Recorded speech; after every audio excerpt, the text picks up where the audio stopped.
교독하도록 하겠습니다. 창세기 19장 1절에서 13절까지입니다. 1절입니다. 저녁때에 그 두 천사가 소돔에 이르니 마침 롯이 소돔 성문에 앉아 있다가 그들이 보고 일어나 영접하고 땅에 엎드려 절하며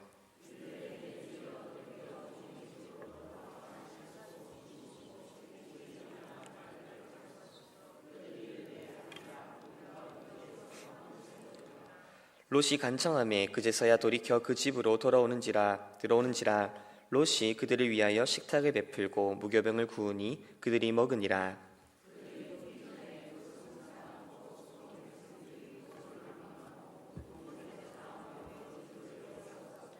롯을 부르고 그에게 이르되 오늘 밤에 네게 온 사람들이 어디 있느냐 이끌어내라. 우리가 그들을 상관하리라. 이르되 청하노니 내 형제들아 이런 악을 행하지 말라.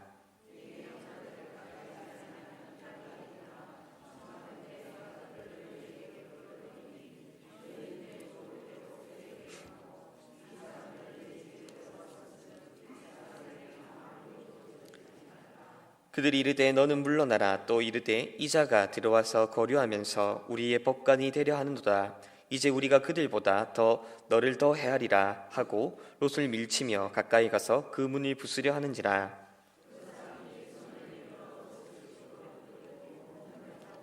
문 밖에 무리를 대소를 막론하고 그 눈을 어둡게 하니 그들이 문을 찾느라고 헤매었더라.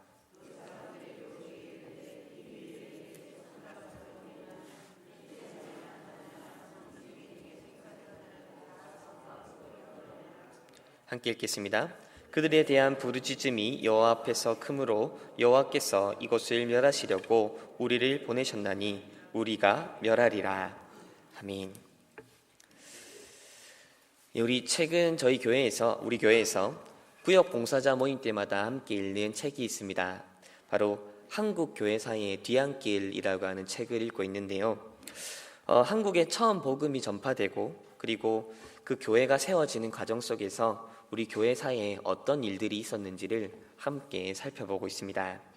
그리고 최근에는 한국 교회 안에 일어났었던 금주와 단연 운동에 대해서 이 책을 통해서 살펴보고 있는데, 금주, 즉 술을 금하고 단연, 담배를 끊는 운동이 바로 교회 안에서 일어난 운동이었다는 사실입니다. 이 운동을 살피면서 참 인상적이었던 것은 이것이 단순히 교회 안에 있어 일어났던 그런 운동으로 그치지 않고 교회 밖으로도 영향력을 발휘했다는 사실이었습니다. 즉, 교회에서 행해지던 선한 운동들이 교회 밖으로도 선한 영향력을 행사하게 되었다는 것이지요. 우리는 흔히 초기 한국 교회는 대부흥 시기였기 때문에 그때에는 기독교 인구가 비율적으로 굉장히 많았을 것이라, 높았을 것이라고들 쉽게 생각을 합니다. 따라서 당시에는 교회 안에서 어떤 일들을 행하는 것들이 교회 밖에서도 쉽게 영향력을 발휘할 수 있었을 것이다, 그렇게 추측을 합니다. 하지만 막상 실제 비율로 따져보면 지금보다 초기 한국 교회의 기독교 인구는 결코 비율적으로 높지 않았습니다. 오히려 비율로만 따져보면 지금이 훨씬 더 기독교 인구의 비율이 높다고 할 수 있습니다.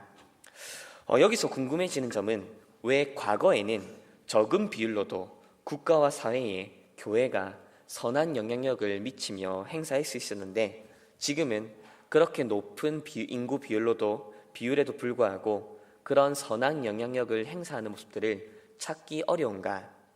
아니, 어려운 정도가 아니라 이제는 거의 찾아볼 수 없는가라고 하는 사실입니다. 물론 이에 대한 답에는 다양한 이유들이 있을 것입니다.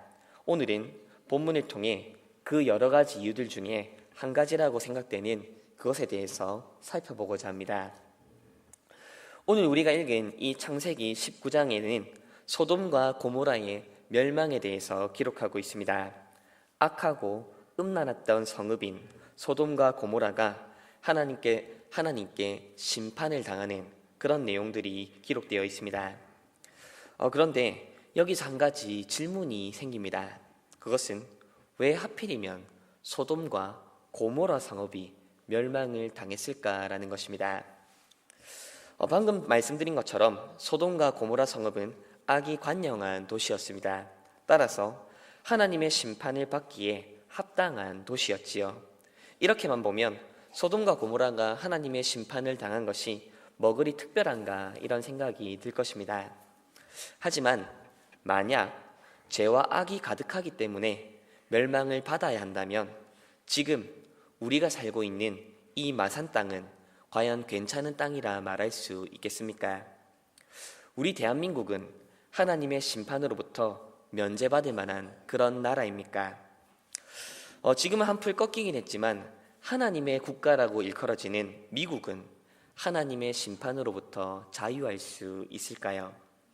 지금 이 시대에 많은 나라들이 소돔과 고모라의 죄악보다 덜하다고 말할 수 있겠습니까? 감히 말씀드리지만 결코 그렇지 않습니다. 지금 이 시대의 죄악이 소돔과 고모라와 비교해 보았을 때 그 영향력과 그 범위 그리고 그 심각함에 있어서 더하면 더했지 결코 덜하지는 않다고 생각을 합니다. 중요한 것은 이러한 사실이 지금 우리가 살아가는 이 시대의 여러 도시나 국가들뿐만 아니라 아브라함 당시에 소돔과 고모라 외에 다른 성읍들 역시도 그러했다는 사실입니다. 즉 소돔과 고모라 외에도 당시에 여러 성읍들이 그리고 도시들이 매우 악하고 매우 음란하고 패역했다는 사실입니다. 다른 여러 도시와 성읍들에 비해서 특별히 소돔과 고모라가 더 악하거나 더 음란했다고 말할 형편은 아니었다는 사실이지요. 따라서 우리는 이런 질문을 하게 됩니다.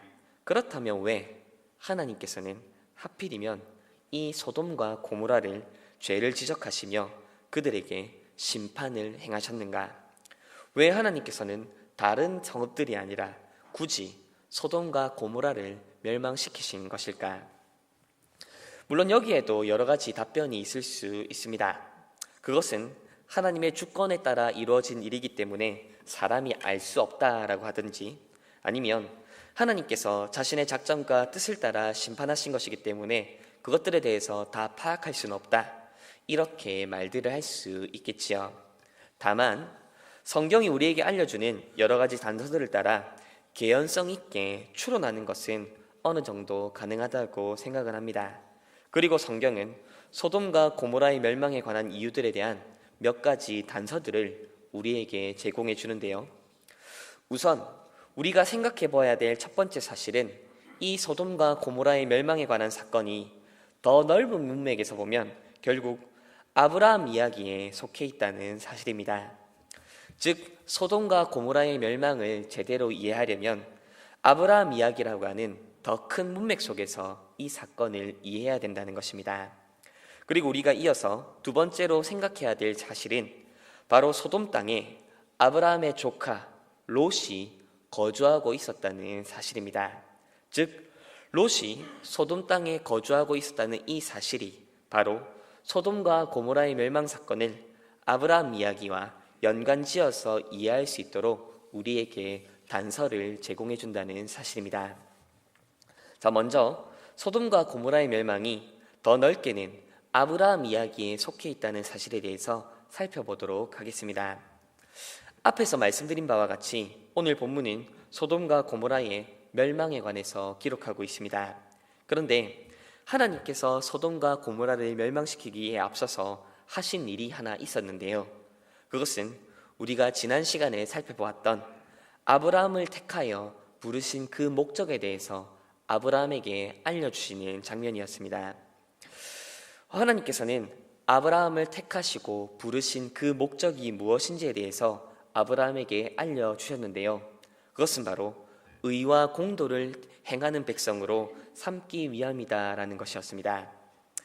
하나님께서는 소돔과 고모라를 멸망시키기에 앞서서 먼저 아브라함을 왜 불렀고 그를 통해 이루고자 하는 그 나라가 어떤 성격을 가진 나라인지를 밝혀주셨습니다. 자, 이러한 이야기의 전개는 하나님께서 아브라함을 통해 세우실 그 나라와 그리고 세상 나라로 대표되는 소돔과 고모라가 어떻게 다른지를 대비시켜 준다고 할 수 있겠습니다. 아브라함을 통해 세울 나라는 의와 공평이 이루어지는 그런 나라입니다. 반면에 하나님께서 멸망시킬 그 소돔과 고모라는 바로 죄와 음란과 패역함이 가득한 나라입니다. 자, 이렇게 오늘 본문에 소돔과 고모라의 멸망이 나오는 것은 더 넓은 문맥에서 보면 세상 나라와 하나님께서 세우실 나라가 어떻게 다른지를 우리에게 보여준다고 할 수 있습니다. 자, 그런데 오늘 본문을 이해할 때에 단순히 하나님께서 세우실 나라와 세상 나라가 어떻게 대비되는가라는 정도로만 이해하면 그 이해가 조금 부족한 점이 있습니다. 왜냐하면 앞에서도 말씀을 드렸듯이 아브라함 당시에는 소돔과 고모라 외에도 다른 여러 나라들, 다른 수많은 도시와 성읍들이 죄악으로 가득 차 있었기 때문입니다. 즉, 다른 도시와 성읍들 역시도 사실은 멸망받아 합당했다는 것이지요. 그렇다면 소돔과 고모라의 멸망에는 뭐가 더 특별한 것이 있었던 것이겠습니까? 왜 하나님께서는 아브라함을 통해 세울 나라를 굳이 소돔과 고모라와 대비시키셨던 것일까요? 이때 우리가 생각해야 될 사실이 바로 있는데, 그것이 아브라함의 조카 롯이 소돔 땅에 거주하고 있었다는 사실입니다. 왜 이 사실이 중요하겠습니까?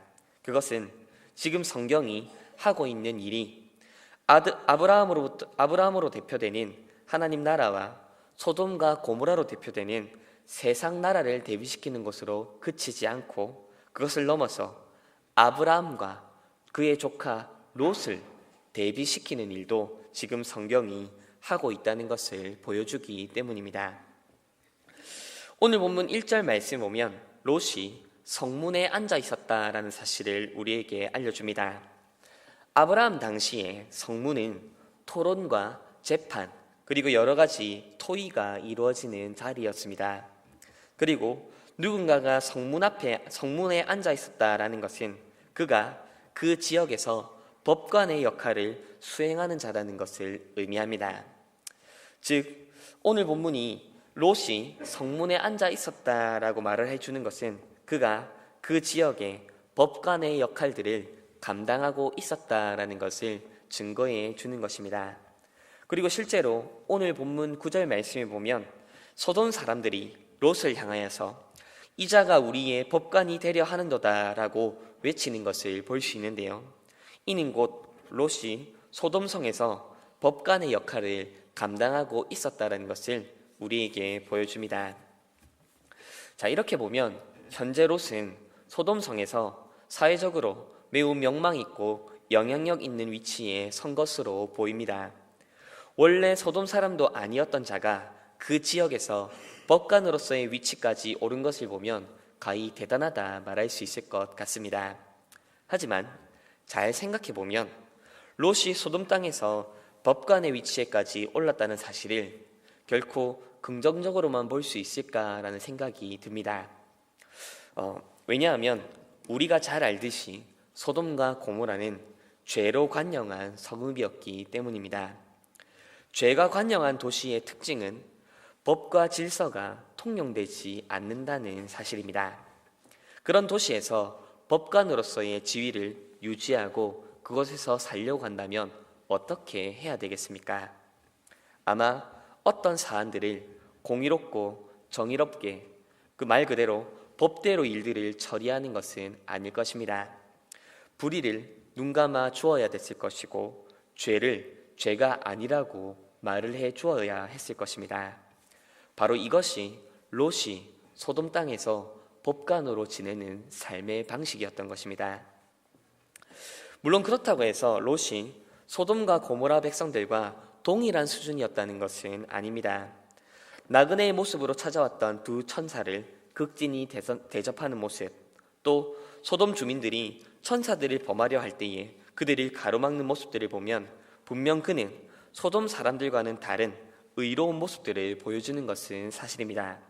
그리고 이러한 사실은 신약 성경 베드로후서 2장 7절에서도 증거해 주는 내용입니다. 하지만 그렇다고 해서 소돔 땅에 거주하던 롯을 온전한 인물이었다, 온전히 의로운 인물이었다 볼기에는 여러 가지 어려움이 있을 것 같습니다. 이미 앞에서 말씀을 드렸듯이 그는 여러 부분에 있어서 세상의 정신과 가치에 물들어 있는 모습들을 보여주고 있습니다. 우선 오늘 본문 7절, 8절 말씀을 보시면 소돔 사람들이 롯의 집에 들어온 천사들을 범하려고 하자 롯이 그들을 만류하며 가로막는 것을 볼 수 있습니다. 그런데 그가 그들을, 그 소돔에 살던 그런 악한 자들을 설득하기 위해 제안하는 내용이 무엇이었습니까? 나에게 남자를 알지 못하는 두 딸이 있으니 그들을 데리고 가서 너희 좋을 대로 해라, 이렇게 말을 하는 것이었습니다. 이러한 롯의 설득 방법은 이 음란하고 폐역한 소돔의 문화에 롯 역시도 그대로 물들어 있었고 자유롭지 못했다는 것을 보여줍니다. 또 15절에서 22절 말씀을 보면 천사들이 소돔과 고모라를 멸망하기 전에 먼저 롯에게 도망할 것을 명하는 장면이 나옵니다. 하지만 롯은 천사들의 말을 들었음에도 불구하고 도망치기를 지체합니다. 다시 천사들이 롯을 재촉하여 산으로 도망가라고 얘기를 하지만 롯은 산으로 가지 않고 저 옆에 있는 작은 성읍으로 들어가게 해달라고 요구를 합니다. 이때 21절에서 천사가 하는 말을 보면 그 작은 성읍 역시도 사실은 소돔과 고모라와 함께 멸망시키기로 예정되어 있었던 성읍이라는 것을 알 수 있습니다. 즉 그 성읍 역시도 소돔과 고모라와 별반 다를 바 없이 매우 악하고 음란한 성읍이었다는 것이지요. 그럼에도 불구하고 롯은 천사의 말을 따라서 산으로 도망가기를 꺼려하고 작은 성읍에 들어가게 해달라고 요청을 합니다. 그렇게 들어간 성읍이 바로 소알입니다. 이러한 롯이 보여주는 모습은 무엇입니까? 이것은 그가 여전히 소돔과 혹은 그와 비슷한 성읍이 자신에게 주는 여러 가지 혜택들을 누리는 것으로부터 미련을 버리지 못하는 것을 보여줍니다. 악하고 폐역한 성읍이었지만 그 성읍에서 누리고 있었던 여러 가지 혜택들에 대한 미련들을 버리지 못하고 결국에는 소돔과 다를 바 없었던 그 성읍을, 그 작은 성읍 소알을 택하여 들어가려고 했던 것입니다.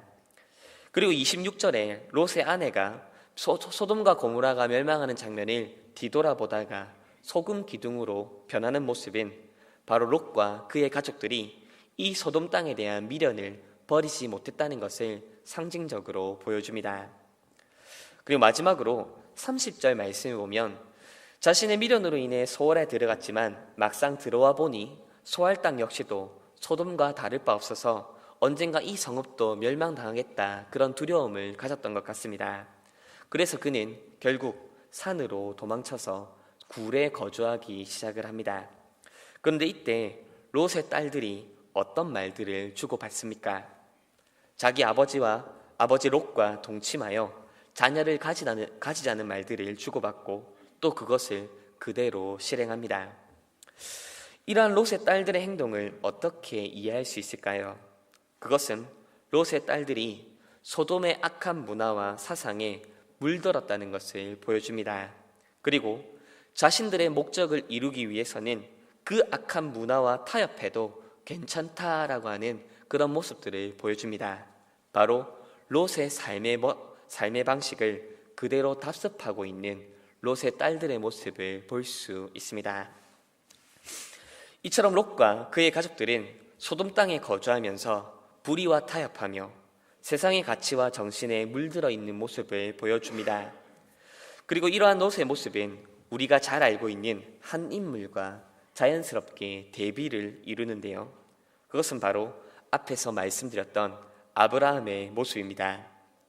롯이 소돔의 그 악하고 폐역한 문화에 물들어서 타협하고 지냈던 것과 달리 아브라함은 이 땅 위에 하나님의 의와 공도를 드러내는 자로서의 삶을 감당하고 있었던 것입니다. 자, 이쯤에서 우리는 앞에서 던졌던 질문에 대한 답을 얻을 수 있을 것 같습니다. 그것은 롯이 소돔에 거주했다는 사실과 소돔의 멸망이 어떠한 관련이 있냐는 것입니다. 그리고 이 질문에 대한 가장 단순한 대답은 롯이 소돔 땅에서 의와 공도를 행하지 않았기 때문에 소돔과 고모라가 멸망했다는 사실입니다.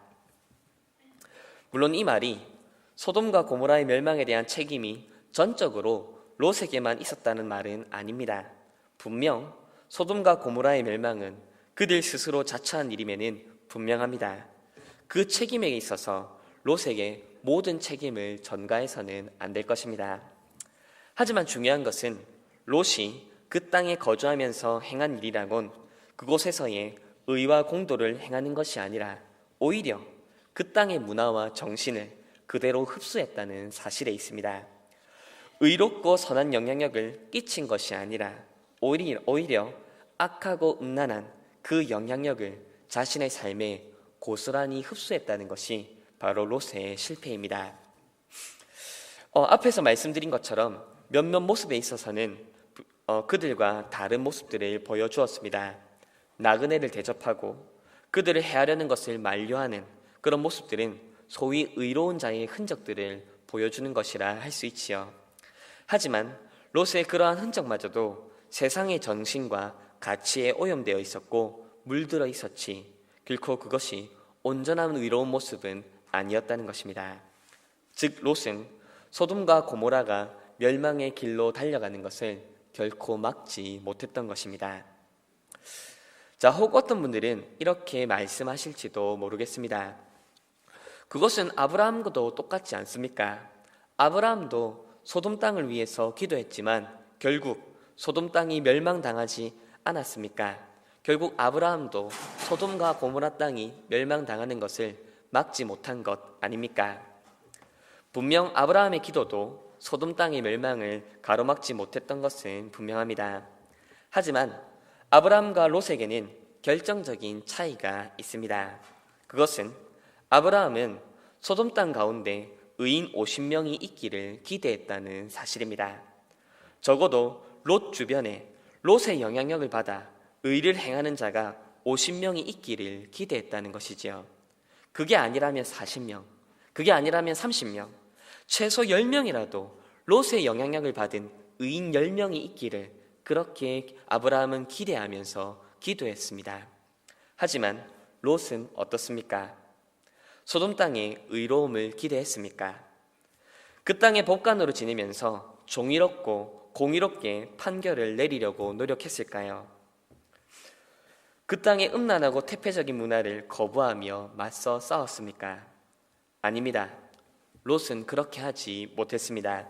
오히려 그는 그 땅의 정신과 타협했고 그 땅의 가치와 문화에 스스로 물들었고 그렇게 그곳에서의 삶을 영위하며 그 땅에서의 삶을 온전히 잘 누리는 자로 살았습니다. 이처럼 오늘 본문에서 롯이 우리에게 보여주는 모습은 하나님의 부르심을 받았던 자로서의 삶을 감당하는 데 있어서 철저하게 실패한 자의 모습입니다. 비록 신락 같은 명분으로서의 믿음과 신앙은 유지하고 있었는지는 모르지만 그것마저도 세속의 가치에 찌들어버린 그런 자의 모습을 우리에게 보여줍니다. 자, 이때 우리가 생각해야 될 사실이 하나 있는데요. 그것은 롯 역시도 아브라함과 함께 하나님의 부르심을 받아 길을 나섰고 또 하나님의 구원하심을 경험했고 하나님께로부터 여러 가지 복과 은혜를 받아 누렸던 그런 자라는 사실입니다. 자, 그렇다면 왜 롯은 아브라함과 달리 철저한 실패의 길을 걷게 된 것일까요? 왜 그는 아브라함과 같이 의와 공도를 행하는 백성이 아니라 죄악과 음행을 행하는 백성이 되고 만 것입니까? 그것은 지난 창세기 12장 후반부에서 살펴보았던 것처럼 그가 하나님과 그분의 언약이 아니라 바로 세상으로부터 오는 여러 가지 것들을 더욱 사모했기 때문입니다. 다르게 표현하면 그는 하나님 안에서 참된 안식과 만족을 찾은 것이 아니라 하나님께서 베푸시는 세상의 것들, 그렇게 세상이 좋다고 인정하는 것들, 그런 부와 명예와 권력으로부터 자신의 만족과 기쁨을 찾았기 때문입니다. 겉모습으로는, 명분으로는 몇몇 드러나는 사안들에 있어서는 신앙적이고 종교적이고 윤리적인 듯한 인상을 주었지만 그가 궁극적으로 추구하는 삶의 방향과 목적이 하나님과 그분의 말씀이 아닌 다른 것들에 있었다는 사실입니다. 그것이 결국 소돔 땅을 선택하여 거주하도록 만들었고 그곳에서 지위와 권력을 계속 유지하고 지내는 삶으로 나타났고 떠나야 하지만 미련을 버리지 못하는 그런 모습으로 그리고 그곳에서의 생활 방식과 가치관에 물들어 버린 모습으로 나타났던 것입니다. 그런데 이러한 롯의 모습에서 우리는 누구의 모습을 발견할 수 있습니까? 혹 우리 자신들의 모습을 발견할 수 있지는 않습니까? 우리는 이 롯의 모습에서 이 시대를 살아가는 신자들과 교인들의 모습을 발견할 수 있지는 않습니까? 우리는 하나님께서 우리 부르신 백성으로서의 정체성과 사명을 감당하고자 하는 갈망을 마음의 중심에 두고 있습니까? 이 시대에 악하고 폐역한 문화들이 거스르며 그것들을 거부할 마음을 우리 마음의 중심에 품고 있습니까?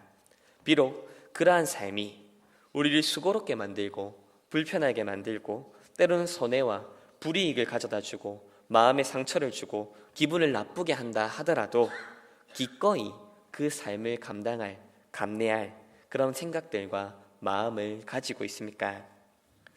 혹 그 반대이지는 않을까요? 종교적인 부분에 있어서는 적당히 예배도 드리고 봉사도 하고 성도들과 교제도 나누며 신앙적으로 사는 듯한 그런 인상을 주지만 막상 삶의 목적과 방향을 설정하고 그것들을 결정하는 일들에 있어서는 철저히 세상이 말하는 원리와 가치를 따르고 있지는 않습니까? 스스로 설정해둔 몇몇 부분들에 있어서는 하나님의 뜻을 위해 희생하기도 하고 감수하기도 하고 손해를 보기도 하고 헌신하기도 하지만 그 외에 다른 영역들에 대해서는 그것이 직장의 문제든 취업의 문제든 자녀들에 대한 교육과 진로의 문제든 이런 것들에 대해서는 우리를 향한 하나님의 뜻과 부르심이 전혀 개입할 여지가 없이 그렇게 철저히 나의 경험과 세상이 우리에게 말하는 철학과 가치관을 따라 살아가고 있는 그러한 삶의 모습이 우리에게 있지는 않습니까? 결국 이러한 모습이 세상을 변화시키는 교회의 모습이 아니라 교회를 변화시키는 세상의 모습으로 나타나고 있는 것은 아닐까요? 세상의 가치를 쫓아가다 보니 더 이상 세상을 향해 줄 수 있는 것이 아무것도 없는 그런 교회의 모습, 그렇게 선한 영향력을 행사할 수 없는 그런 교회의 모습으로 변해버린 것은 아닙니까? 이제 말씀을 맺겠습니다. 오늘 우리는 본문을 통해 소돔과 고모라의 멸망이 롯과 어떤 관련이 있는지에 대해서 살펴보았습니다. 그리고 이를 통해 지금 한국교회가 세상을 향해 선한 영향력을 발휘하지 못하고 있는 이유에 대해서도 생각해 보았습니다. 한국 선교 초기에 나타난 신앙의 모습들을 전부 다 옳고 대단하다고 말을 할 수는 없을 것입니다. 또 그러한 모든 것들을 미화해서도 안 될 것입니다. 하지만 적어도 한국 선교 초기에 나타난 교회의 모습은 복음으로 말미암은 변화를 세상을 향해 드러내는 교회로 나타났었습니다.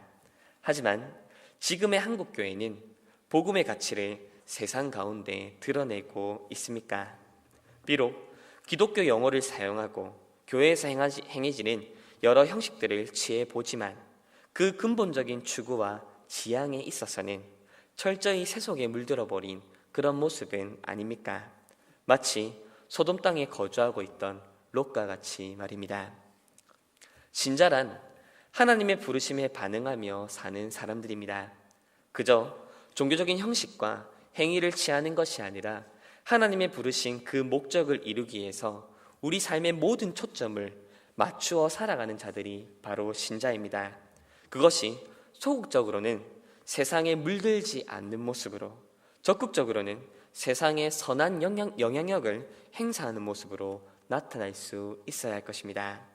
아무쪼록 우리 성막교회가 바로 이 부르심에 합당한 삶을 살아내는 그런 교회가 되었으면 좋겠습니다.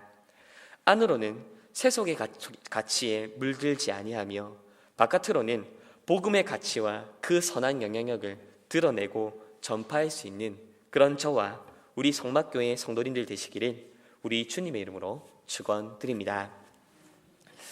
이 시간 우리